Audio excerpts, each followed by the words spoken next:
Hopefully you watched the videos I linked to. You don't have to do it by today, but I would suggest doing it by whenever I put up a quiz for the first quiz for poetry stuff, first couple quizzes, which will probably be the beginning of next week. Monday or Tuesday is when it'll be due.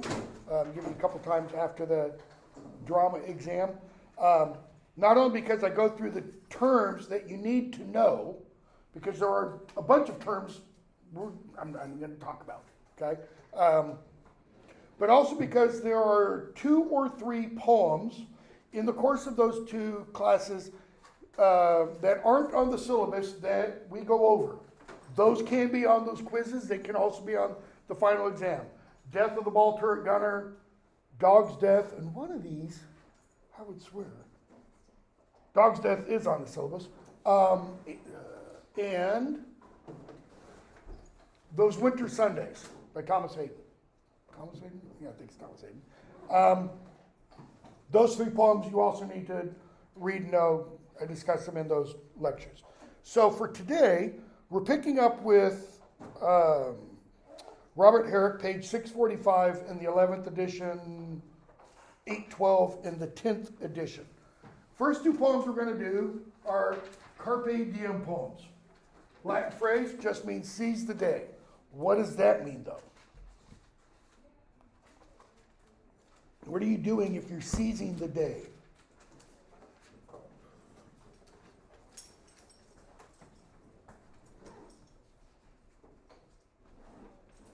Taking control of time. You're grabbing time, you're controlling it, essentially. You're using your time, using the time you have to your best advantage. Let's put it that way. So the first 2 poems are Carpe Diem poems. Now, your editor begins this little section, diction and tone in 4 love poems. These aren't love poems in the traditional sense of love poems. That is, they're not poems expressing romantic love by one individual to another. The first 2 poems that we're going to, the poem by John Donne that is assigned for today is a love poem, okay? These first 2 aren't. Carpe Diem poems are often, not always, but often / usually, ironic isn't the right word, satiric isn't the right word, parodic isn't the right word. It's something involving all of those. They are poems full of intellectual gymnastics. Okay? The author's trying to prove or show how witty he or she is. Okay? In talking about love and the relationship between men and women, because they're all, except for 21st century, or 20th century, 21st century poem, they're all between men and women, okay? Now the first poem by Robert Herrick, To the Virgins to Make Much of Time. Robert Herrick was an Anglican priest, lived in the west of England, didn't really like it, wanted to be in London, because London's where life was, essentially. He wrote a slew of poems, and they covered just about every topic. In fact, he has a poem called, what's it called? I think it might just be called To the Reader. And it's about what his book of poetry is about. He says, I talk about heaven and hell. I talk about love. I talk about wives and husbands. I talk about fairies. I talk about God. I talk about religion. And he does all those. He talks about booze. I mean, one of his poems is a big, long poem called A Farewell to Sack. Sack is cheap wine. It's like the 5-gallon boxes you get for $1.99, okay? Box wine. And it's about how I've got to say goodbye to that because it's dulling my senses. The speaker in that poem is clearly an alcoholic. Look it up. It's a great poem. I do it when I teach Renaissance. This poem, To the Virgins to Make Much of Time. Does the title tell us anything about the intended audience? It does. What's it tell us about them? They are virgins, thank you. It's pretty clear. Does it tell us anything about the sex of the intended audience? No, it doesn't. Virgins can be men or women. Okay? So, one question, are there any masculine or feminine words in the poem? There aren't. There's actually only one word that gives us a possible indication as to the sex of the audience, the virgins. Gather ye rosebuds while ye may, old time is still a-flying. And this same flower that smiles today, tomorrow will be dying. There's the theme, okay? The flower that smiles today, and by smile, that means the flower that starts in a bud and the bud opens. The flower that buds open today, tomorrow, is going to be on death's door. What's the image? The image is us. Today, we're opening, we're alive, we're young, we're healthy. Tomorrow, we're dying. It's Hamlet's, the readiness is all. You got to be ready to die every moment. But it's a little bit more than that. Okay? Notice, time is described as old, first of all. That was a medieval Renaissance commonplace.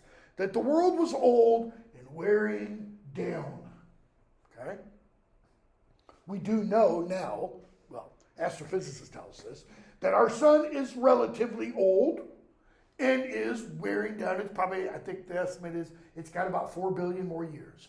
So don't live around for a long time. So the flower smiles today, tomorrow will be dying. So there's one image. The glorious lamp of heaven, the sun, the higher he's a-getting, the sooner will his race be run, and nearer he's to setting. Sun rises in the east, sets in the west.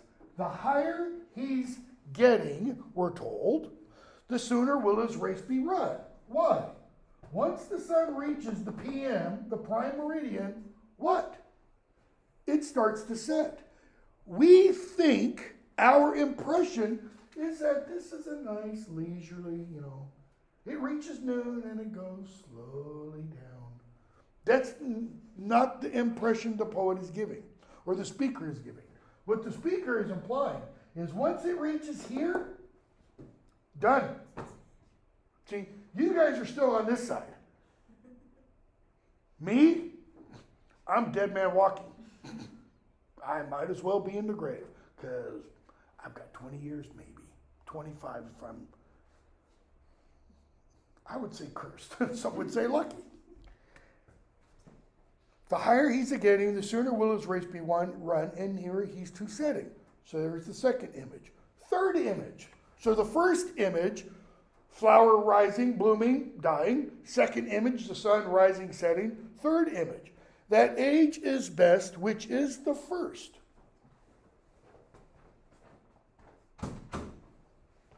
That age is best, which is the first, when youth and blood are warmer.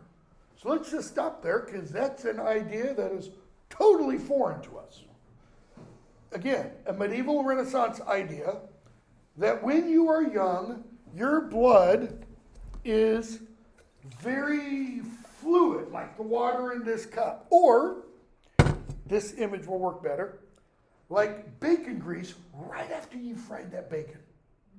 You can, really. You can take that, if you like bacon, you can take that skillet and do this, and the bacon grease will slosh back and forth. That's what all your blood is like now. Leave that grease in that skillet for a few hours, and you can turn it upside down and it won't move. That's what my blood's like, according to this belief. When you're young, your blood, man, it just moves all around in your body. As you get older, you get more decrepit, you're closer to the grave. That's why you die, by the way. Okay? But, being spent. What is the being spent? It's not the youth and blood. It's that age. When that age is spent, the worse in worst times still succeed the former. So for you guys, according to the context of this poem, tomorrow is what? Tomorrow is metaphorically a better day than today. And the day after that, better day than tomorrow, etc., etc. Once you reach this, today's going to be worse than yesterday. Tomorrow's going to suck too. And the day after that's going to be even worse. Until you die. Life's no longer a beach. It's put in the other vowel. Then be not coy, but use your time. And while you may, go marry. Now, imagine for a moment, you're not reading the poem, you're listening to it. While you may, go marry can sound like what? M-E-R-R-Y. Unless you're one of those persons who, in your pronunciation of M-A-R-R-Y, you pronounce it differently than M-E-R-R-Y. I don't, and I don't hear the difference. When I teach the history of the English language, we talk about phonology and how homophones and all that kind of stuff work. I don't hear that difference at all. I've known people who do, and who will hear the difference between those two and M-A-R-Y. Okay? Be not coy, but use your time, and while you may, go marry. Let's go with the M-A-R-R-Y. What's the speaker saying? Get married. Get married. Thank you. It's pretty simple there. When? What do you mean by now? You're right. In your prime. Every one of you are in your prime. Some people would say, no, you're not. Because the idea is that the prime has moved. Your prime's not going to come until you're 30, or in your 30s, or maybe early 40s. No. I would still say probably between 20 and 40. 40 to 60, middle-aged, me, geezer. 60 and on, 3/4 of the way in the grave. Okay? For having lost but once your prime. What's that? Your youth.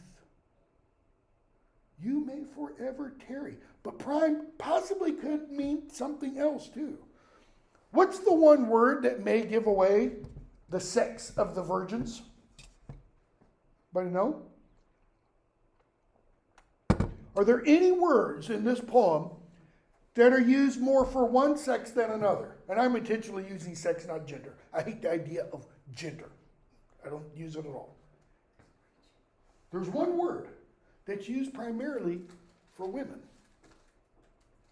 And almost never, I can't think of a single poem, for example, or work of literature, where it's used to describe men. Coy. What does coy mean? The next poem is going to be titled, To His Coy Mistress.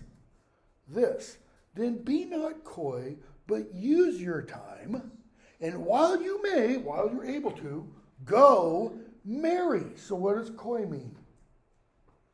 Because you're told not to be coy. Louder? No, not really foolish. Shy. Yes. A little bit more to that. Not naive. Yeah, it could be hesitant. So combine shyness with hesitance. And what do you get? And apply it to women. You guys don't want to, I think some of you know, you just don't want to say it. It's plain hard to get. It's intentional shyness rather than natural shyness. If there's a group of people, you won't believe it, I'm naturally shy. I don't like groups of people. That's why I became a teacher,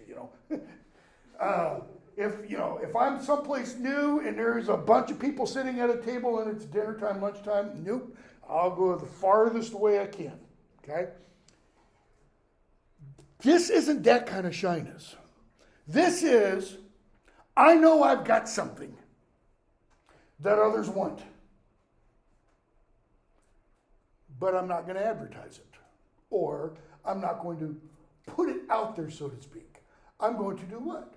I'm going to kind of give an indication, But I'm just going to sit back and do what?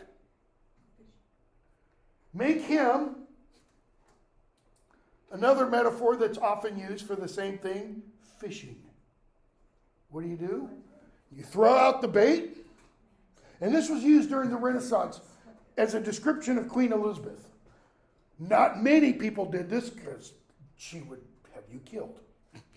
That Queen Elizabeth would throw out her bait and reel in other monarchs.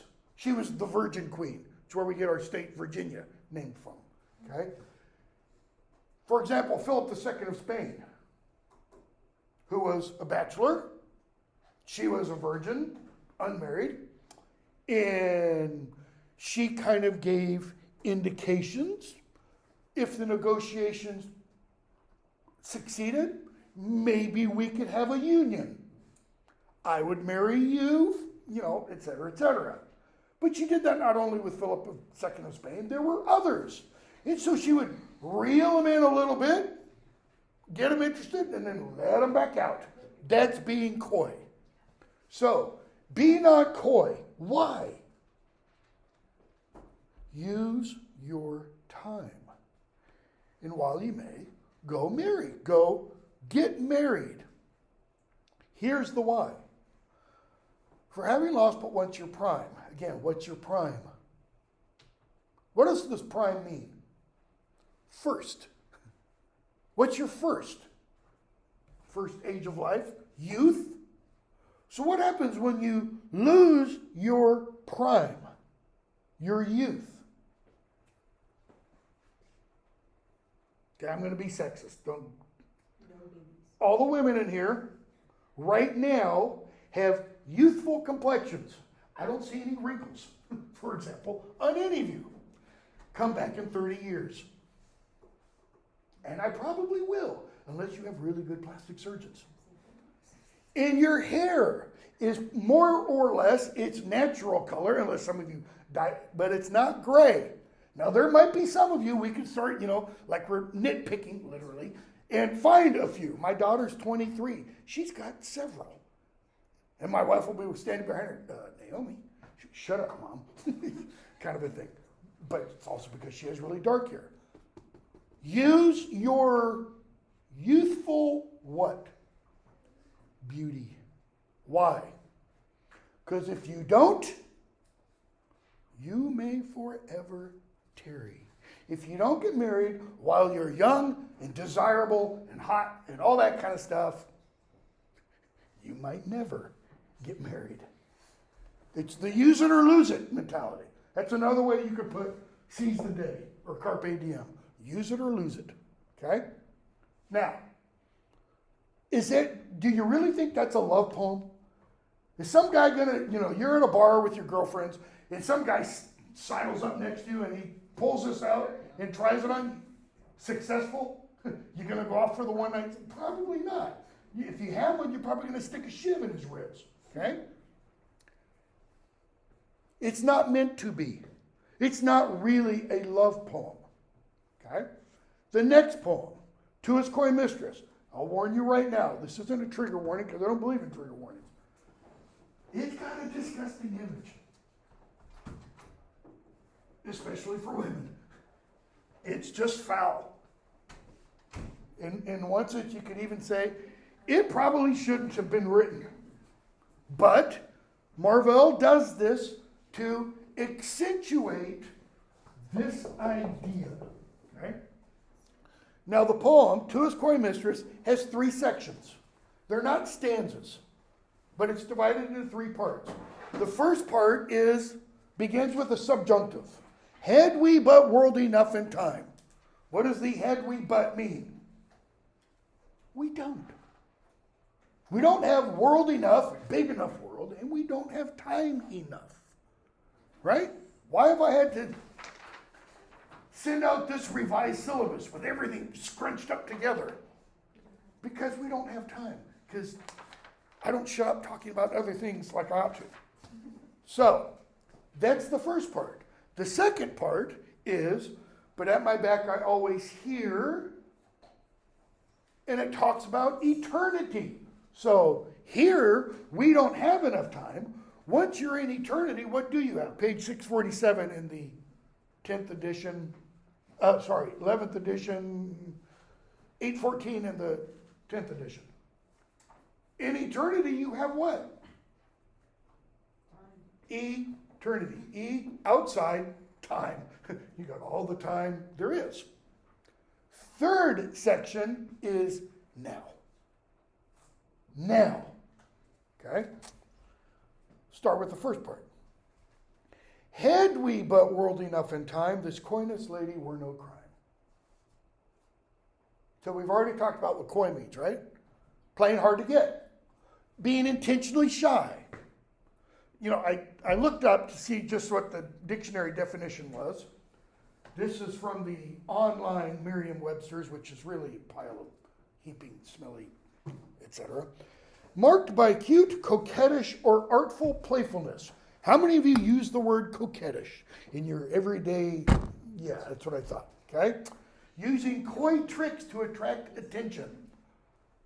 I literally have no idea what that means. Coy tricks to it. Shrinking from contact or familiarity. And we get a Shakespeare quote. "'Tis but a kiss I beg, why art thou coy?" What? Showing reluctance to make a definite commitment. That's probably about the closest. In other words, I'm interested, but show me more. And what's the show me more mean? Think Hamlet. What does Hamlet do to win Ophelia's affection? He writes poems, he sends cards, blah, blah, blah. Okay? And because it fits, what does Ophelia do after talking to Laertes and Polonius? She plays coy. She didn't play coy before then. Hard to get. Okay? So, this coyness lady were no crime. So what is the speaker saying? This coyness, because we don't have world enough in time, is a crime. Crime against whom? Because every crime involves a whom? Him. Why? Because he wants something, and she won't give it. It's sex, obviously, which he's going to make clear later on with a really disgusting image. So, if we had world enough in time, what would they do? We would sit down and think which way to walk and pass our long lost day. I don't know about you, but I remember I have four siblings, all older. And when I was really little, you know, if we had nothing to do during the summers, you know, it'd be August, and my brother and I, who's about 4 years older than me, if he wasn't off doing something with his friends, you know, we'd sit there. What do you want to do? I don't know. What do you want? And we'd literally waste the entire freaking day.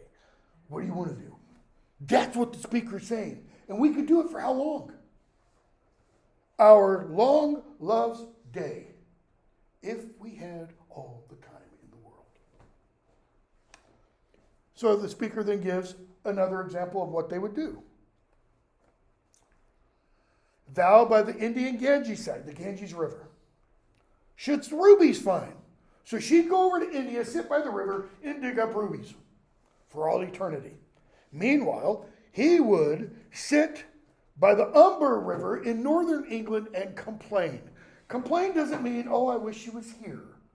It means he would write love poems. Complaints in the Renaissance were love poems, usually bewailing the lover's experience of not having his beloved with him. So, yeah, there is complaining involved. What else? Another image. I would love you 10 years before the flood. And you should, if you please, refuse till the conversion of the Jews. So 10 years before the flood. Why is the flood capitalized? What flood? Noah's flood. We're talking like Genesis chapter 6, I think. So, way the hell back there. Till the conversion of the Jews? Anybody know when that is? Protestant theology? Judgment Day. So from a few hundred years after creation to Judgment Day. Why? Because we have all the time in the world. My vegetable love should grow faster than empires and more slow. What? How many of you have ever compared your love to a vegetable? Okay, leave, because that's weird. What's he mean by vegetable? And I've had dirty-minded students before going, oh, I know he's talking about like a cucumber or a carrot. No, it's nothing like that. It means slow growing. Fastest growing vegetables like a radish or lettuce take about 70, 75 days from planting the seed to eating. Pumpkins, 4 months. Watermelon, about 4 months. So that's what he means. New image. 100 years, so he gives us numbers now. 100 years should go to praise thine eyes and on thy forehead gaze. Okay, cool. 200 to adore each breast. Notice what he's telling us. He likes her breasts more than he does her eyes or forehead. I don't understand the thing about foreheads. It's there in all over in English poetry. This, by the way, this categorizing of beauty, it's called a blazon, okay? Where you map out the beloved's beauty. Starting usually from the head, starts with the color of the hair. We're going to see a poem by Shakespeare, My Mistress' Eyes Are Nothing Like the Sun, talks about the hair, it goes down, okay? Here, 100 years, forehead and eyes, 200 years to eat for each breast, assuming she's configured normally, that's 400 years. And what? 30,000 to the rest. Notice he starts up here and he moves south. Yeah, the rest, 30,000 years. It's like what? More than, whatever, 12 times that? So, 30,000 to the rest, colon, not period. It doesn't leave us to imagine the rest, though it kind of does, because then he uses this language. An age at least to every part. And the last age should show your heart. Oh, isn't that sweet? That's the part he values the most. Maybe. For lady, you deserve this state, nor would I love at lower rate. Lower rate. What kind of language is that? How many of you? Louder? Like bargaining? Yeah, you're really close. How many of you had to take out student loans? Those loans have what? An interest rate. Okay? That's the language. Honey, you're worth at least $100 or 200 or 500 or whatever. You know, there's the old joke. How do you define a prostitute? How much will it cost me to sleep with you? 100, 200, 1,000, 5,000, a million? You'll sleep with me for $1 million. Okay, so let's start the real negotiation. Because now that I know what you are, we just have to agree at a price. If you're going to do it for $1 million, it still means you're a hooker. Okay? High-priced one, but okay. That language of rate should, you know, and I so miss having chalkboards. Because I would usually do this. All my fingers, you know. That should be so jarring. Because of it introduces this commercial aspect. Okay? But at my back, I always hear times winged chariot hurrying near. Notice, he's not striding up to face death, like Hamlet implies with the readiness is all. He's what? Or Monty Python's English Knights, run away, run away. Death is chasing you, because how many of us, want to welcome death? We're going to read a poem by Emily Dickinson, Because I could not stop for death, he kindly stopped for me. And the speaker is suggesting there, I'm too busy. I can't stop now. I've got too much stuff to do. So what did death do? He stopped for me. He picked me up. Okay? But at my back, I always hear time's winged chariot hurrying near. It's not just a chariot with time emblazoned on it. Time is personified. Time is almost always personified as what? How is death personified? Two-word phrase. Anybody know? Louder? Grim Reaper. Guy dressed all in black and he has a scythe. Scythe like you used to cut down wheat. And he comes up behind you when you're not looking and not ready. The readiness is all. And takes your legs out from under you. That's what time's doing. So, while we're running away from time, what is ahead of us? And yonder all before us lie deserts of vast eternity. How many of you have in your, if you think of it at all, which being young, more than likely you don't, think of eternity as the Sahara Desert or the Mojave or Death Valley. When I used to go to school, undergraduate, top of Lookout Mountain, Covenant College on Lookout Mountain, and I would drive from Silicon Valley, what is now Silicon Valley, to Chattanooga. I'd drive down the San Joaquin Valley of California, and then go across Death Valley. When you go across Death Valley, there's one point, I think it's Barstow, where it says, fill up and make sure you have water if it's during the summer. Because you got about 100 miles where there's nothing. In Death Valley, in the summer, 125, 130, every day, average temperature. Okay? If you break down and you don't have any water, things get very bad very quickly. If your car doesn't get towed, your tires will literally melt on the road. Okay? Is that your impression of eternity? Usually, not all the time, it's more of a paradisal garden image. Unless you're in the other place, hell. So we're getting up to the really foul, disgusting image. Thy beauty shall no more be found, nor in thy marble vault shall sound my echoing song. What are the deserts of vast eternity? Death. Marble vault? That's the vault where her bones are encased. The mausoleum, we would call it. So he says, you're not going to be beautiful when you're dead. Dig up a corpse that's been underground for a few hundred years. Not much beauty there.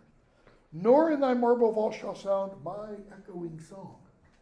Meaning, and I won't be singing to you when I'm dead. No, here's what's going to happen. Foul, disgusting image.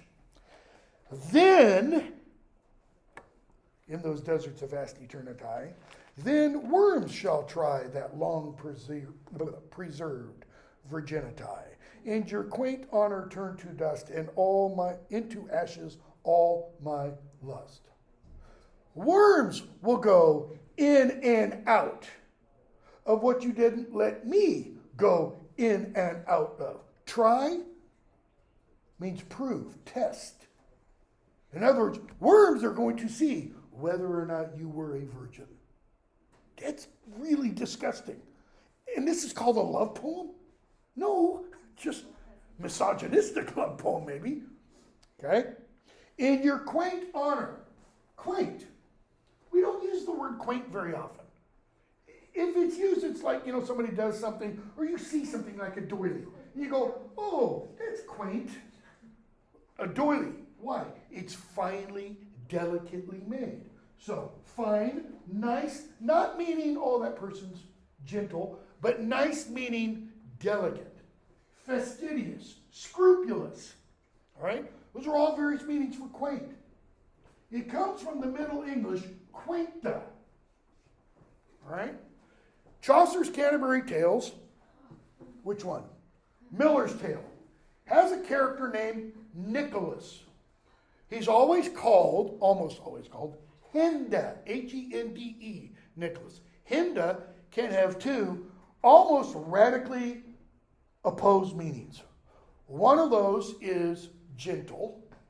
The other one is handy, like good with his hands. Okay? And in this poem, in this tale, he's going around and grabbing his girlfriend by the quinta. Nope. Yep, that one. Destiny just acted it out up here. And she did this first, and I said, nope. And then she did this, and I said, yep. Modern English, I mean, just look at the sound. It's kind. Your book doesn't gloss that word. Why? Because they don't want to get in trouble. I started glossing this word 15, maybe 20 years ago in another class, Renaissance 17th century portion of the class would gloss it. Book did not have a gloss, did not have a footnote for it. Starting about 5 to 10 years ago, they started doing that. As far as I know, and I'm not claiming, pride or anything like that. All the textbooks I've used for this poem, none of them have ever glossed it until about the last 5 to 10 years. And I've been glossing it for about 15 to 20 years.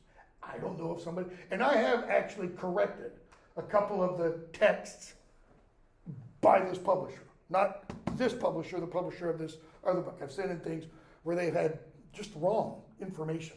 And I'd send them a letter and they'd send me thanks back. And when there's a new edition, it's corrected and there's a little, my name among thousands in the acknowledgments because other people send in corrections. And they gloss this now, not with modern English C-U-N-T, but they say, slang term for vagina. Okay? Disgusting image. The grave's a fine and private place. Fine. Kind of like this. Everything's, it's where it ought to be. And it's private, right? How many of you go and open up graves every day and say, hello, how you doing? No. But none, I think, do there embrace. When you're dead, you don't what? Not only do you not talk, dead men don't talk, you don't have sex. You don't hug. This might, however, be an allusion, A-L-L-U-S-I-O-N, to a poem by John Donne titled The Relic. And in this poem, Donne presents us with people digging up a grave to bury a new body, like with Hamlet. And the people digging up the grave find a body, two skeletons actually, and one of them has a bracelet made of a lock of hair. Okay? The poem's called The Relic. And it's a relic because the bracelet of bright hair about the bone is an indication of what of these two corpses? Notice the hair doesn't decompose in this poem. It's an indication of the love. So in this poem, these two lovers are embraced even in death. This speaker says, what a bunch of hooey. You don't embrace in death. Now, therefore. So, if we had all the world in time, but we don't, and in the future we're going to be dead, and there isn't going to be any sexual pleasure, now, therefore, while the youthful hue sits on thy skin like morning dew, and while thy willing soul transpires at every pore with instant fires, now, notice the emphasis, let us sport us while we may, and now, let, like amorous birds of prey, rather at once our time devour than languish in his slow chat power. That's all one sentence. Now, hurry. What? While the youthful hue sits on thy skin like morning dew. What's the youthful hue?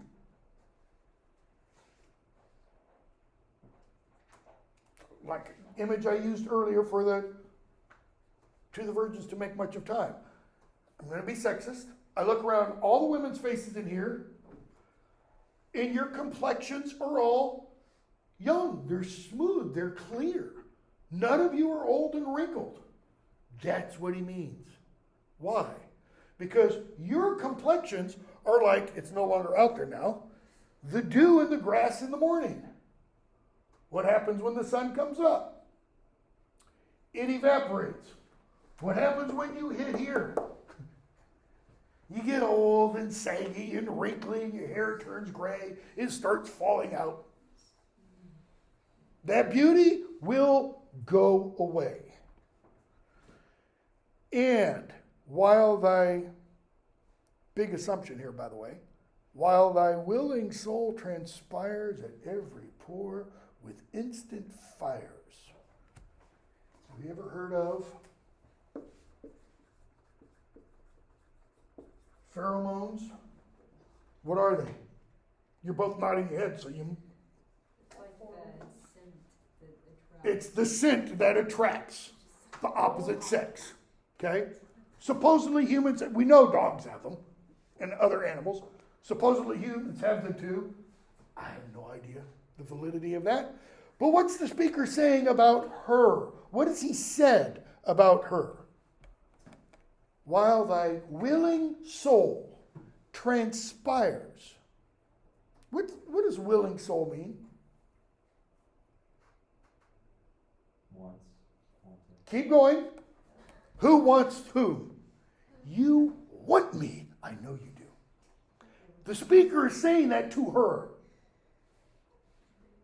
Really? And this is a love poem? You're going up to the girl next to the bar, or his girlfriend says, come on, honey. I know you want me. What's she doing? Coy mistress, playing hard to get.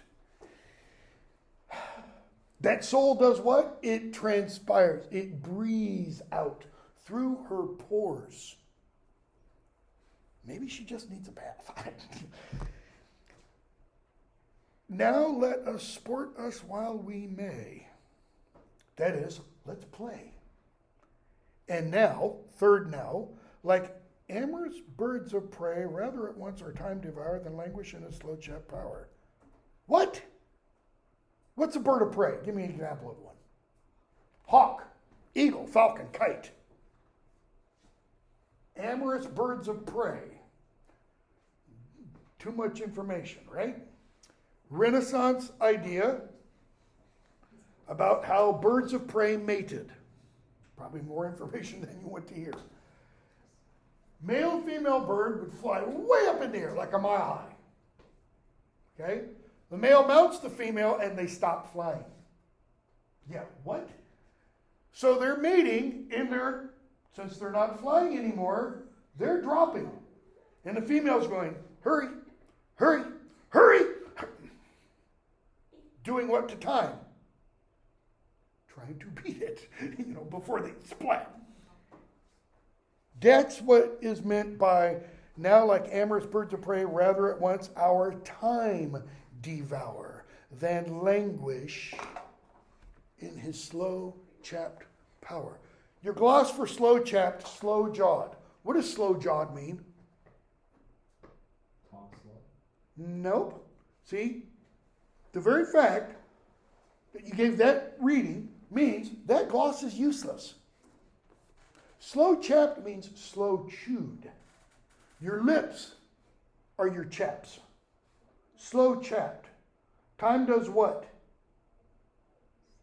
It slowly wears us down.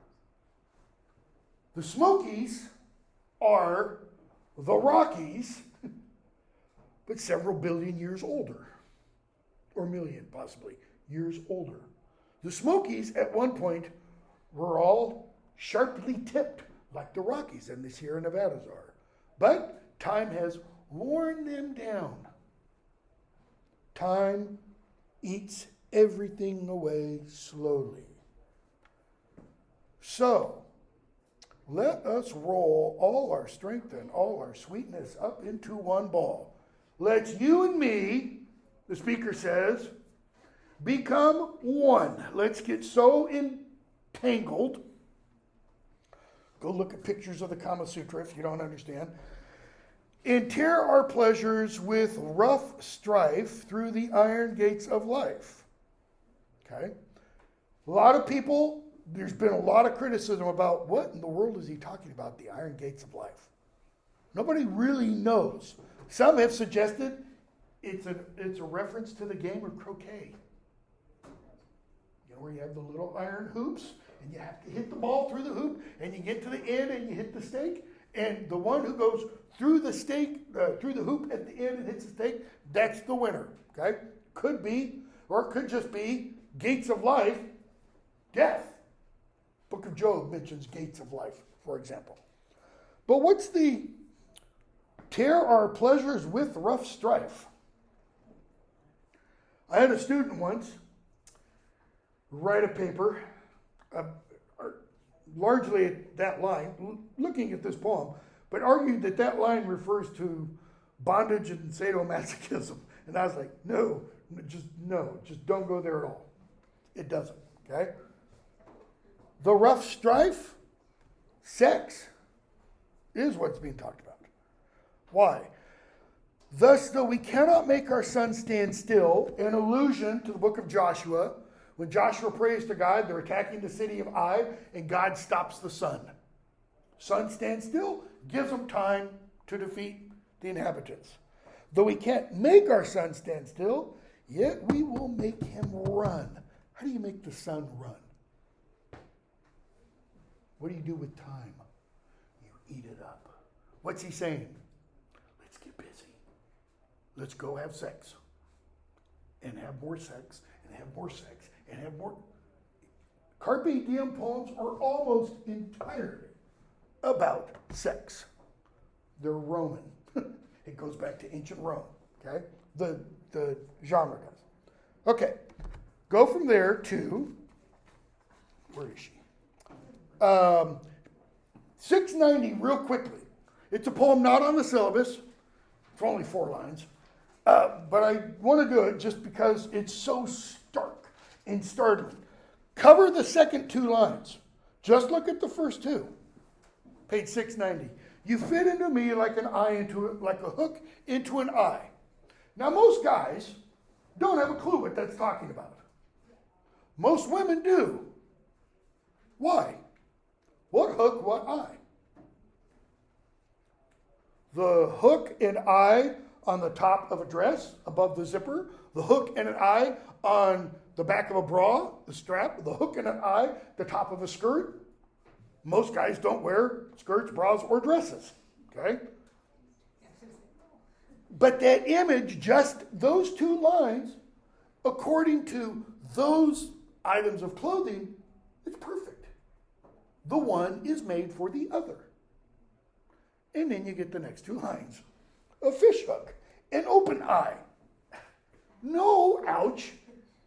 If you've ever been fishing and you've done this and the hook doesn't go way back there, but it just comes back here. I did this once when I was a little kid, and the hook gets embedded in the back or your shoulder or something like that. And it's rather painful when you then do that. Okay? Turn to the next page. The author to her book, Anne Bradstreet. Anne Bradstreet's the first American poet. Notice, a woman is the first American poet. Okay? Her poems were first published without her approval. Her brother-in-law, notice her dates, by the way, 1612, she wasn't born here. She was born in England. She came, if I remember, I'd have to ask my brother, we're directly related to her, and Hawthorne and Emerson, a whole bunch of folks. Pretty sure she came over on the Mayflower, 1620, okay? Her brother-in-law, one day was visiting her, found a manuscript, handwritten collection of her poems. He was going to England. He took the manuscript. He went to England. He had it published. under the title, The 10th Muse. Ancient Greece, there were 9 muses.